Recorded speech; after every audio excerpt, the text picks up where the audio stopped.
Welcome, everybody. This edition is brought to you by All Light. It is now in stock. Make sure and check our description and also in the comments, everybody, and make sure and get your tactical flashlight. So how you doing, everybody? Hello there, Rebecca. Hello there, Gary Spikes. Hello, everyone. Hello, everybody. Standing Stones, Chris, Val, and we got Audius, Amber, Penny Van. So what are you up to, Christopher? Tonight we're going to be talking about how to see with your third eye, tapping into your psychic abilities, and a little bit of remote viewing. Interesting. So This will be a fantastic show. I think everybody will learn a few insights from tonight. awesome. Well, welcome, everybody. A round of applause. Nice to see everybody on a Friday evening. So yeah, I'll take it away, Chris. Yes, everybody knows. Not everybody knows, but I do psychic remote viewing. I teach a psychic class 3 nights a week. For those who don't know, if you're watching me for the first time, I'm also a UFO certified field investigator, abduction counselor, and paranormal investigator. But some people may not know that I have psychic abilities to a degree where I do remote viewing as well as teaching psychic remote viewing 3 nights a week online. Anybody's welcome to take the course. Just send me an email at mufon.chris@yahoo.com and I'll add you to the list. It's a $200 8-week course. But tonight we're going to be learning how to tap into your abilities. Everybody has abilities with them. A lot of people just don't know how to access it, because the thing is, when you're born into this world, you're born pretty much psychic, right, flat out. But what happens is that ability closes as you begin to walk, talk, eat, crawl, and play with toys and stuff. You kind of lose, you kind of block that off because you're thinking over here. Because our dominant side is over here on the left side of our brain. That is the side that 99% of all individuals use, because that is where you walk, you talk, you think, and you do your daily routines. It is this side over here where we get all of our good information that tells us the right from wrong, future from past, and things that are going to happen. And we don't always hear from that side because we're too busy focused over here. But tonight we're going to be learning, I'm giving you some tidbits on how you can access that side more and possibly even keep it open for future reference. One of the things I teach my classes, of course, is remote viewing. Remote viewing is the ability to see things from a distance, say from a future, or even a past. With remote viewing, you can see things that are going to happen. You can see and view things that have happened or could possibly happen in future time. For instance, if you were to do a remote viewing to maybe find let's say a lost house keys, with the tools I teach, you could use those tools to find those house keys, just by simply going through the process that I teach.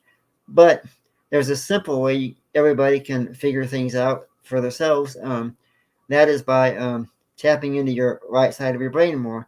And by that is more or less listening. For instance, when you walk into a room,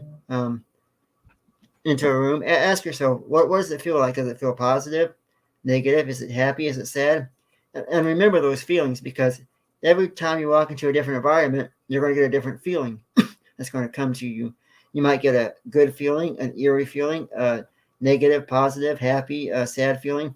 They'll remember those feelings and detect the patterns when you walk into rooms, like a place you've never been to, a department store, a restaurant, or even a library. Remember those feelings and then begin to decipher when you walk into a room. Oh, I know exactly what that feeling is. I know exactly what this is. And that's the first step to being able to unlock or to keep your right side of your brain open, as we call it, the psychic side, because that works 24/7. And it gives us information. Some people refer to it as intuition or gut feelings. That is Right. your psychic side speaking to you. Sometimes, when you're doing something, you get a feeling like, I don't know if I should do this. It'll be okay because I really want to do it and I want to get it done. And then you think, dang, I should not have done that. I knew I shouldn't have. That's because our right side of our brain tells us, hey, don't do that. Something's going to happen. But our left side says, oh, it's going to be fun. Go ahead and do it. You've been wanting to do it for so long. I'm guilty of that myself. Even with these abilities, sometimes I can get myself in trouble because I think over here too much and don't listen over here. And then there's somebody that always tells me to go with your first instinct, which may be the wrong, maybe telling me what's right or wrong. But I don't always listen to that. want to say hi to everybody in the chat room and hi to Rachel who's watching. Hello. Hi, Rebecca. Hope everybody enjoys this show. If anybody has any questions for me, please insert them. I will be sure to answer them, as many as I can. Another thing you can do for those who are interested in learning more about their abilities is you can also, for instance, if you've lost maybe you've lost your wallet or your cell phone, take a piece of paper and an ink pen and then write down all the words that come to you instantly. Just start writing things down that come to you. But ask yourself first, like on the top left-hand corner, put yourself a note that says, "Where's my car keys?" And then just go through and write down words that come to you. Don't think, just listen and write down what you hear. You'd be surprised. You may get words in there that tell you where the car keys are. That is one of the descriptions of how to do remote viewing. Because the basic way to do remote viewing, like I teach 3 nights a week, because I teach different levels. I teach viewing, I teach remote healing, influencing, and advanced remote viewing. And in the advanced stages, I teach you how to do it all up here in your mind. But in the early stages, the basic stages of remote viewing, I teach everybody how to do it on paper. And what you would do for those who are interested is put your name, date, and time in the right-hand corner. And then in the left-hand corner, you're going to put a intention or what you want, like where's my car keys or where's my cell phone or wallet, or maybe where's my dog disappeared at, maybe your dog got loose. And then just start writing down the words that come to you. You have to take the course to know understand how to do the whole process, but just write down words that come to you. You'll be surprised if some of those words don't tell you where that dog is. Interesting. Rebecca said, if you were an animal, they would look like, okay. I'm reading some of the words in the, Gary Spike says, okay. So anyways, getting back to remote viewing and even getting back to tapping in your psychic side, there are so many things that you can pick up on over here on your right side of your brain. You might get, like sometimes just going about your daily routines, sometimes people get like quick flashes or even maybe quick visions. They don't know where they came from. That is your psychic side speaking to you. Even I'm guilty of like going about my day, and then all of a sudden there'll be like a flash that comes to my into my mind, and I'll think, no, what's that? And I'll stop and think for a second. Okay, that is evidently trying to tell me a message. Rebecca says I use a similar technique for dream interpretations. Right, you can do that as well. It's the left side, the artistic side. It can be very artistic. Some people have ability. Some people who are as we say, psychics or remote viewers do have certain abilities to them, like very creativeness. They're able to draw real well. They're able to just various things. But getting back to how you do your remote viewing, simply just take a piece of paper, put your name, date, and time in the right-hand corner. On the top left, put what you want to look for or find, or maybe you want to go to a certain area, like maybe you want to go to a certain state or a place, or even a day in the past. You could put the date, like show me something from 1952, and then just go through your set, write down the words that come to you, and then you'll be surprised if you won't get words that give you information about that specific time or place. It is a very unique tool because with this you can find, not only you can find household items that you've lost. You can go to the future. You can go to the past. You can go to remote view. You can remote view like 9/11, JFK's assassination. So many different places you can go to. Like if you want to go to the past and see your relatives, you could use that as an intention, and then go through your column, and you would have words that maybe even your relatives from the past would speak to you. Maybe you want to make contact with a lost loved one. You can use this tool to contact your lost loved ones, because you could ask, may I please speak to my, let's say, my grandfather, and then go through and start writing words down. If you take my course, you know how to do the whole state of remote viewing, because I teach the whole 8-week lesson, which everybody who takes my lessons in remote viewing will get certified as a remote viewer. But here tonight, I'm teaching you how to just do a basic remote viewing session, which would be just writing out everything that comes to you. But when you write things down, don't think too hard. Just listen, because there's so many things that will come to you from your psychic side, and write those words down. And I always tell my students, no matter how weird something sounds, put it on paper. Put those words down on paper, because anything that sounds even sounds weird or obscure, could be a clue to what you're looking for, or where you're or somebody is speaking to you. Does Rebecca says, does the technique work if someone else misplaced the item?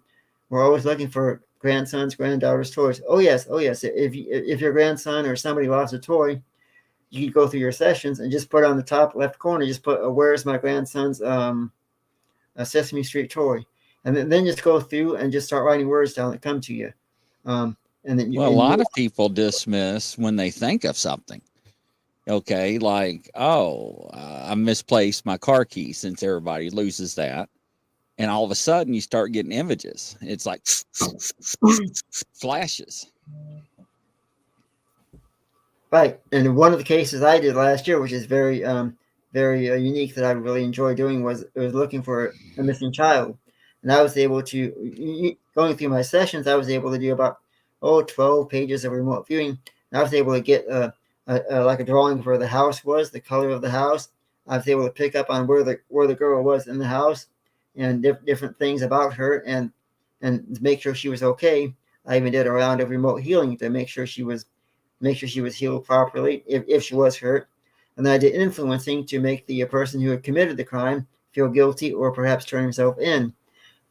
And so this tool, it does work in multiple ways. And all you got to do mainly is have a good heart, positive mindset, and then just sit back and listen. When you do your work, just listen. Some people like to meditate before they do remote viewing. If you want to meditate, that's fine. You can sit back and just close your eyes and meditate for a few minutes or for a while before you start. There's different things that can make your abilities become stronger. Some people like certain type of herbal teas, coffee. There's various things you can do. My main way to do remote viewing, or even just do psychic work in general, is to do it when I'm at my most happiest moment of the day. Like if I know tomorrow I'll be very happy or excited about something, I'll wait and do my work then, if I can wait, because I know at that point I'm going to be so excited or happy. Because when you're worried or nervous, that kind of blocks off your right side of your brain, because your left side is telling you that you got bills to pay, you got such and such going on, maybe you got a broken heart over something, and that kind of clouds your judgment. But if you're extremely happy and excited, then this side's going to be a lot more wide open, because you're more free. And being free is a better way to not only do just anything in general in life, but to do remote viewing and psychic work. So a lot of questions people ask is, how can you differentiate the difference between real information and stuff that your mind's just making up, fabrication? Right. Usually what happens for me, and this I'm sure happens to a lot of people, when you're going through your sessions, or even if you're just answering a question somebody had for you, the information that comes to you, if it means something, if it truly does mean something in relation to what they're asking or what the case is, you're going to get a certain overwhelming feeling. Like you're going to get feelings of what that person or the item or person you're looking for is feeling. You're going to get like a sense of if it's a positive situation, you're going to get a positive feeling. If it's negative, you're going to get a negative feeling. And over time, you'll learn to differentiate the feelings. But if it doesn't mean anything, like if I'm writing down the words that come to me, if I get words that evidently don't mean nothing, they're going to be just blank to me. They're going to be like just, they don't even exist. But certain words that I get will stand out. Interesting. So Denise says when she does things, she scribble. And a lot of people will doodle, scribble, scratch on pen and paper or pad and paper. And that helps. Right. That's one of the ways I teach in remote viewing is on the very first page when I teach my class, I tell them to make a quick non-dominant hand sketch. And what that does is that opens up gets your juices flowing, per se. That opens up your psychic side. And then in advanced stages, for those who take my class, in the advanced stages, I teach you how to make sense of those little scribbles or sketches. I teach everybody how to make sense and how to tell stories with those sketches. Very fascinating. Standing Stone says he needs to take the dog out. Woof, woof, woof. Hurry back. But now a lot of people do that. But some people say, like I said, flashes of pictures. A lot of people say I don't get that. That's what I get. Some people get words, so yeah, very interesting. Hello, Midnight Watcher. Hello, Pog. Hello, everybody's watching. I hope you're enjoying this. Midnight Watchers. Hello. Yeah, and even another thing I teach is remote healing. And in remote healing, I teach everybody how to, if you have aches and pains or illnesses or arthritis or different things, maybe cancer or leukemia, different things, I teach the class and anybody who takes my class how to heal those injuries. Now, there's no guarantees when you do the healing that you're going to guarantee to get an effect. There's no guarantees.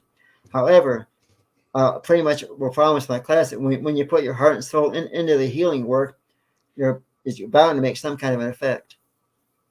Yeah, they prove that an angry person all the time has a higher chance of getting cancer. That was a medical study in the Medical Doctors Journal that was done, I think, 1.5 2 years ago. We talked about on other shows. But stop and think about that. So changing your mindset, can help. I'm not saying it's going to cure everything or, make you 100% free of whatever ailment that you're going through. But people don't realize it, like in law enforcement, right? They teach you to fight, and never give up. And there has been people, law enforcement officers, that had a small superficial wound that was not life-threatening. However, they thought because of their injury that they were going to die, and they did. They passed on because of their mindset, and that is medically proven. So stop and think about that, everybody. It's very important. So what's your thoughts on that, Chris? I 100% agree. If you have a good positive mindset, then you're going to be open and receptive to any healing or anybody that's trying to help you. Or if you have a negative mindset, you're going to be more focused on the negative, and you're not, because if you bring in positive, if you think positive, then you're going to attract positive. If you think negative, you're going to attract negative, which negative isn't healthy no matter how you look at it. Right. Absolutely.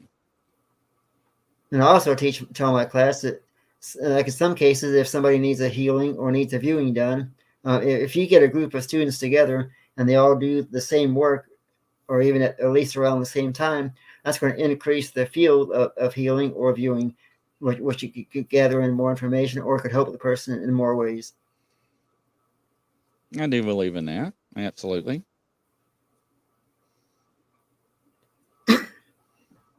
And also, the more healing you put in, more people you have to do a healing for somebody, the stronger the love and energy that goes into it. And energy and love is two of the most powerful medicines in the world. Yes, Dee says also praying is very powerful as well. Oh yes, you can pray before you do anything, or even during, or even after. Absolutely. And what do you tell people that are struggling to learn? What's your tidbit information?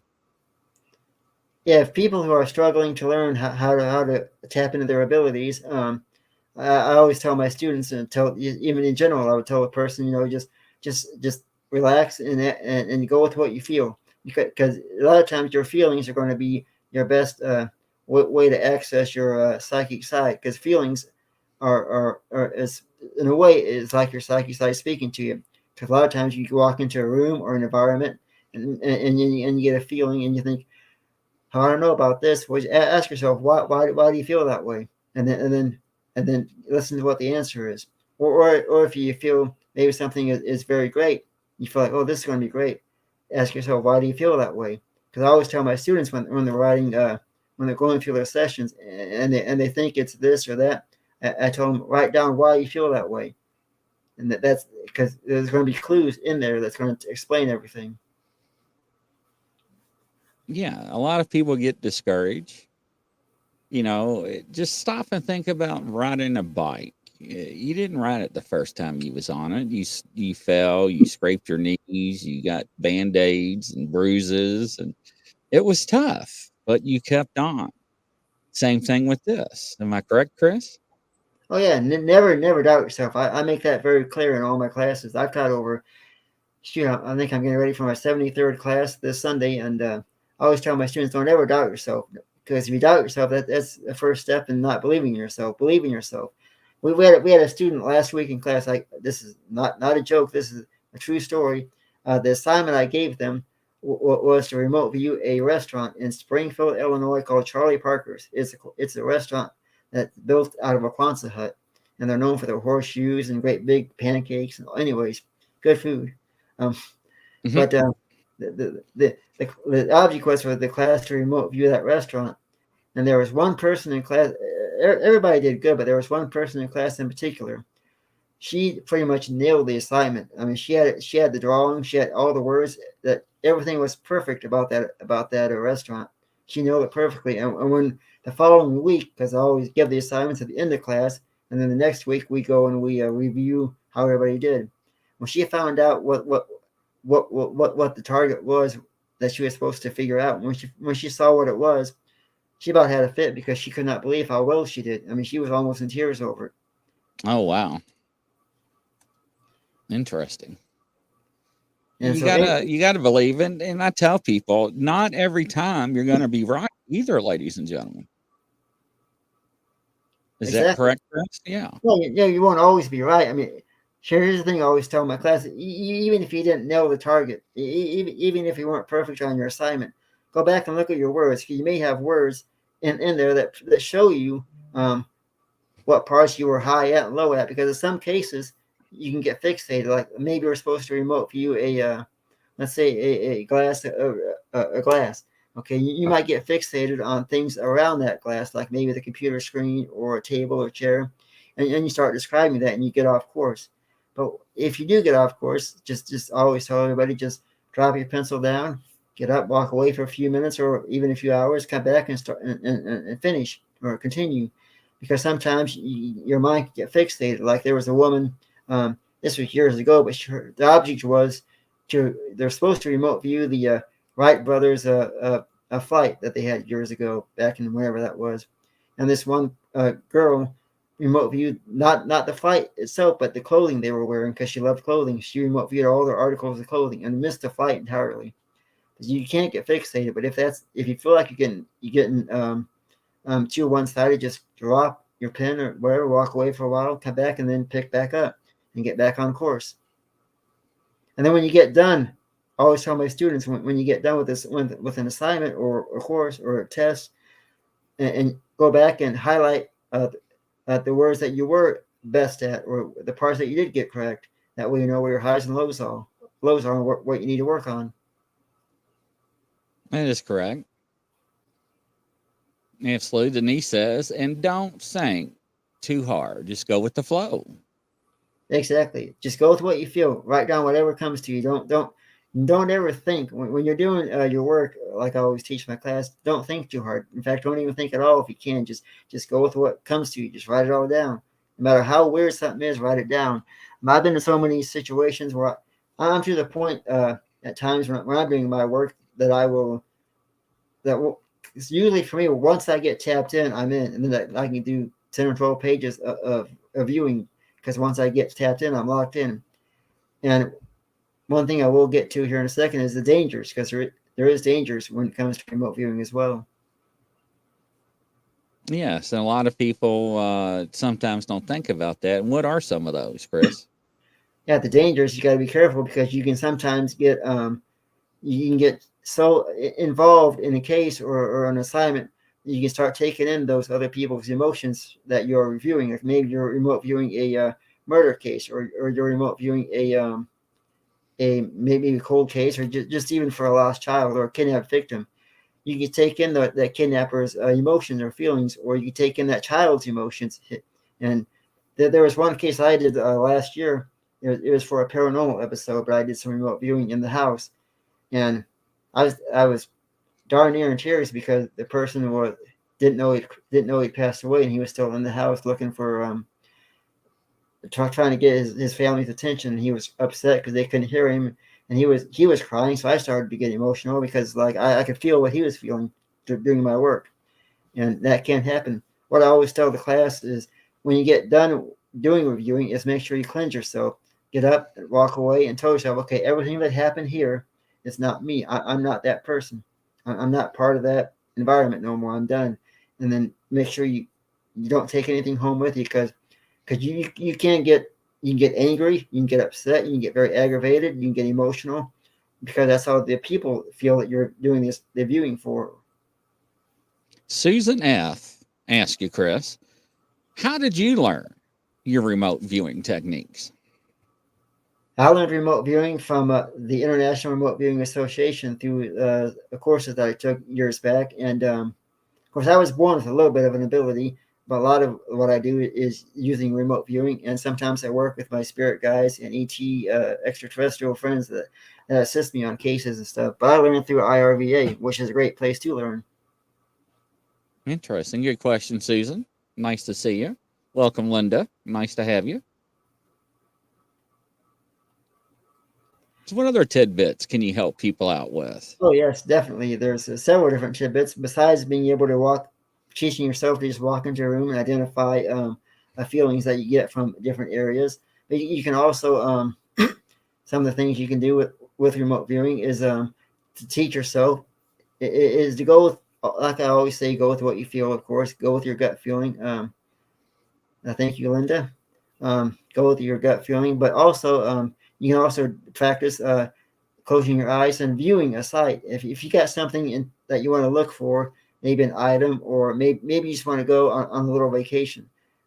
Maybe you want to go on a little vacation or see somewhere. Like maybe you want to see the past or you want to see the future. You can close your eyes and ask yourself that question and let your mind wander there. You'll be surprised if you practice enough. You'll be able to actually see the site. And one thing you can do is when you close your eyes and try to visualize the area, don't be afraid to reach out and touch it. I've told my class before that what's it feel like? What do you see? Touch it, feel it, and manifest it into reality.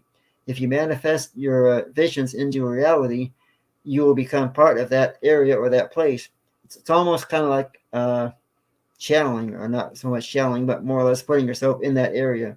And what's great is because one of the first assignments I did when I was taking these courses way back in the day, I sat back and kind of meditated and put myself in that area, and I was actually witnessing a mother and daughter picnic at a park somewhere, and I could smell the food that they had.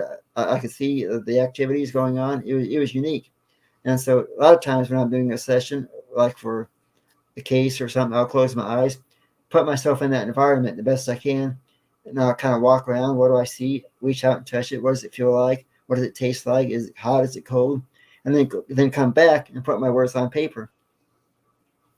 Interesting. So when you remote view, you can touch stuff. You can, yeah. Just close your eyes. It takes practice, but just close your eyes and envision yourself at that area. And then, what's it feel like? Is it hot? Is it cold? Is it metal? Is it metallic? Is it soft, furry? And practice that. It does work. Interesting. Interesting. Here, just last year, I remote viewed a concert. I sat back and relaxed and put myself. What I did was that I played a concert, a DVD that I purchased. And I sat back and closed my eyes and tried to envision myself there. And it was almost to the point where I could almost see myself actually there at the concert. Standing Stone says, remote viewing the JFK assassination. You could. I have not tried that yet. I'm not.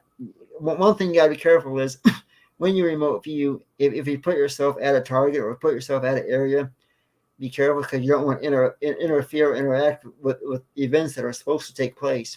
Because there are certain things in life that have to happen in order to make the world what it is today. And if you get too involved, you possibly could change events from the past that would then change the future. You talking like the butterfly effect? Right, exactly. People believe in that phenomenon and sub-reality. So normally when I go back into it, like the past or present to remote view, I normally just go to watch. Although if you wanted to go back and speak to maybe your loved ones, if you're capable of getting yourself in that state where you can actually walk around and speak to them. It is possible. You can do that as well. I normally just view. I don't normally interact. I have before, but not too often. Interesting.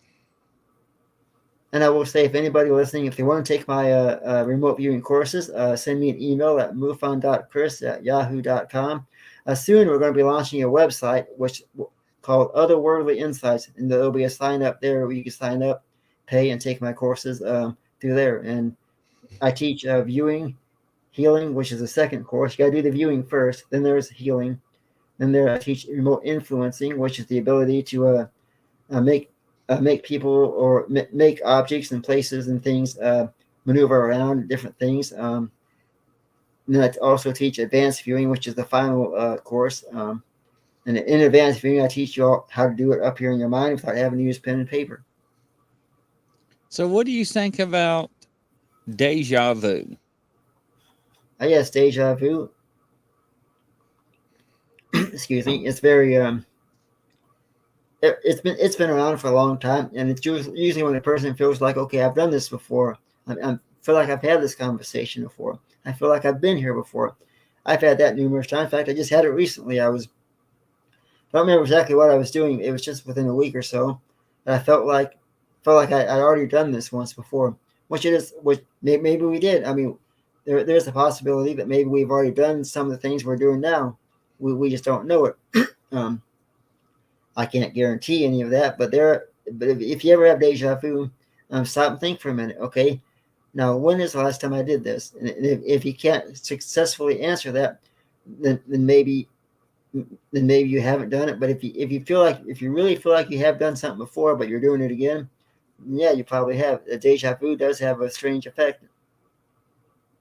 Standing Stones asks, can you get stuck in the past when you remote view? And how do you get out of it when you start? Yeah, there is a possibility if you travel to the past, you can get stuck. What you have to do is when you go somewhere, like let's say you travel to the past to see something. Doesn't matter what you're looking at, but if you get too involved, you go there, and it's wonderful, it's beautiful, you like it, you're having fun. Maybe you go back to the past to see Elvis Presley concert or something, and you get to having such a great time interacting with everybody or watching the show. Then you lose track of time, and then you forget to come back to the present time. How to get out of that? The best way is to remember where you came from, and then just close your eyes. What I would do is close my eyes and envision myself back in my home, and then just kind of feel myself going back into my body or going back to where I'm at, and then just kind of come out of it. Linda says I always fall back to sleep and wake up in my own bed. Yes. Sometimes when you're sleeping, because there's times when we're in bed sleeping and we have very, very, very, very realistic dreams. We're all guilty of that.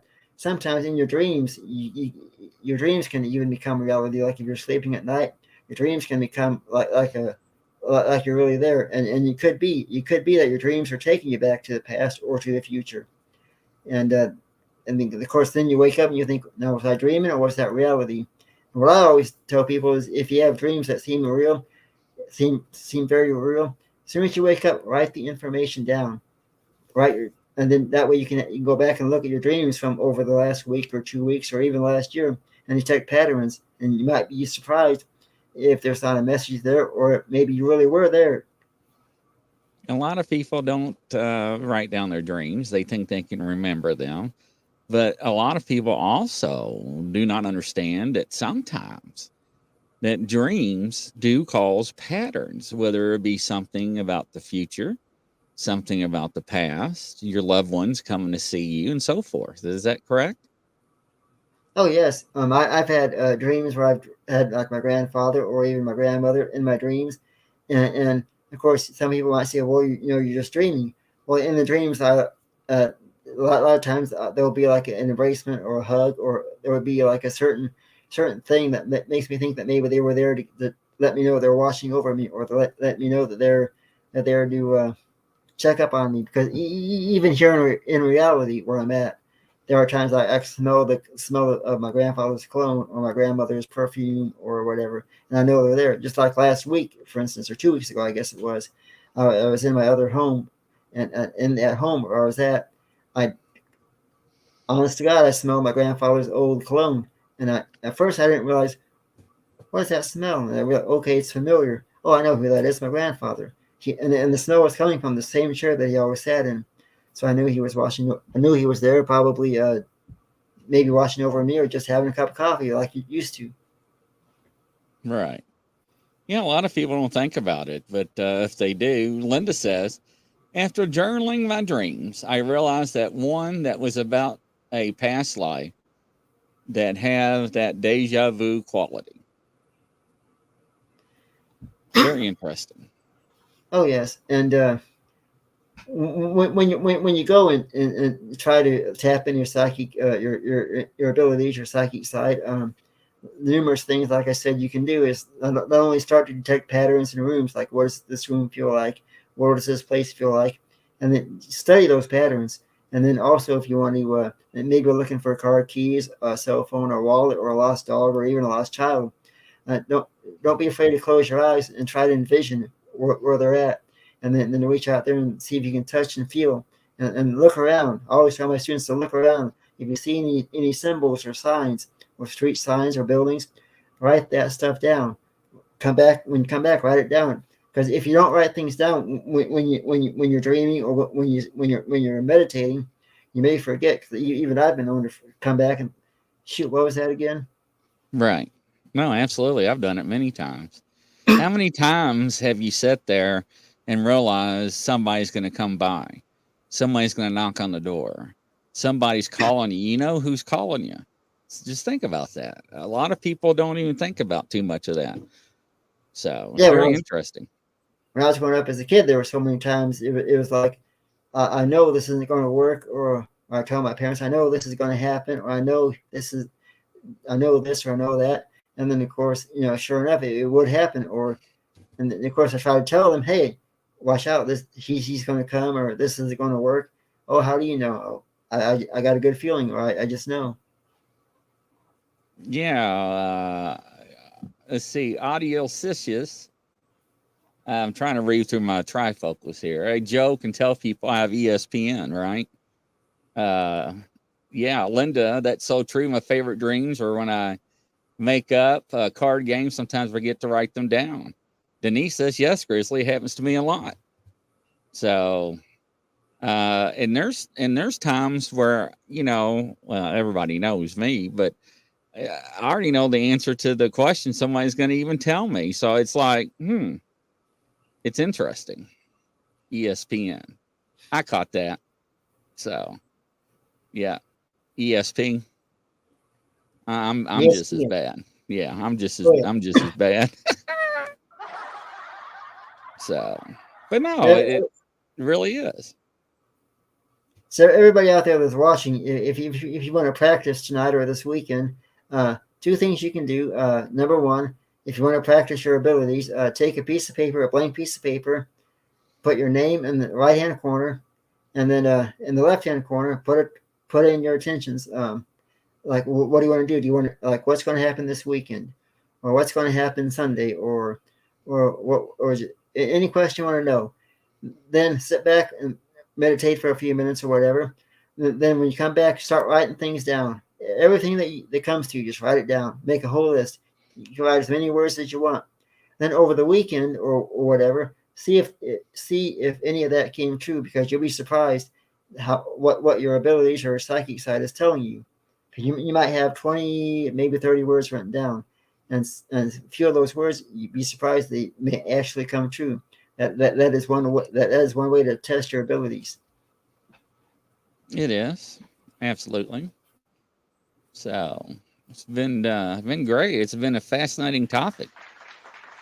So how does people find you again, Chris? I guess the best way to get a hold of me is you can do it two ways. You can do it on Facebook at Chris Harmon Crappie King. And then you can also find me. Of course, I'm here on this show here, and you can also find me on Instagram as well as MUFON.com. And then go to our YouTube channel and check out SWPI Pekin. That's Something Wicked Paranormal Investigations Pekin. And go there and you can watch all of our paranormal shows where I do remote viewing for every case, pretty much. And coming soon, a very unique website called Otherworldly Insights. It'll have a combination of paranormal work, psychic work, as well as UFO information and cases. And on that website, there will be you can buy T-shirts, products, and you can sign up for take my psychic courses. The courses are going to be all listed there. You can pay for it numerous ways, and even when we'll have giveaways and prizes as well. So stay tuned for that. Awesome. And from coast to coast around the world, ladies and gentlemen, good night. We'll catch you on the next show. Thank you, Christopher.